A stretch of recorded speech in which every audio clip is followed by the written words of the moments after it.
ওমা তুমি সকালে কি নিয়ে বসেছো? এদিকে এক বস্তা পাউরুটি নিয়ে বসে পড়েছো দেখি তুমি সকালবেলা। এটা এক বস্তা পাউরুটি। তো কি ওটা? তা খাবো না সকালবেলা? হ্যাঁ, এক বস্তা পাউরুটি আবার এক এক কতগুলো মিষ্টি। চারটে ছোট ছোট মিষ্টি।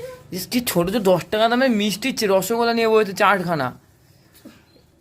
একাই খেয়ে নেবা? তুই তো বললি, তোরা তো বললি এসব খাবি না, তার জন্য আমার জন্যই নিয়ে এসছি। এখন আমি কি করবো বল? খাবো না, না খেয়ে মাথা করে কি পড়ে থাকবো? কি জানো তো তুমি যে রসগোল্লা নিয়ে আসবে, এত কিছু নিয়ে আসবা, তুই তো আমাদেরকে বললি- ম্যাগি করে দিলা। ম্যাগি তো তুই তো বলি যে মা আমি খাবো না রসগোল্লাতে রুটি দেন, আমি কি বলে মিথ্যা কথা বলিস না বাবু। আবার হাতে কি পড়েছো ওটা? কেন? এটা এটা রাখি পড়েছি। রাখি? তোমাকে আবার কে রাখি পড়াবে? আমার কত বন্ধু বান্ধব এসেছিল রাখি পড়াতে। বাবা, দেখ রাখি পড়ে গেল। রাখি পড়িয়ে গেল।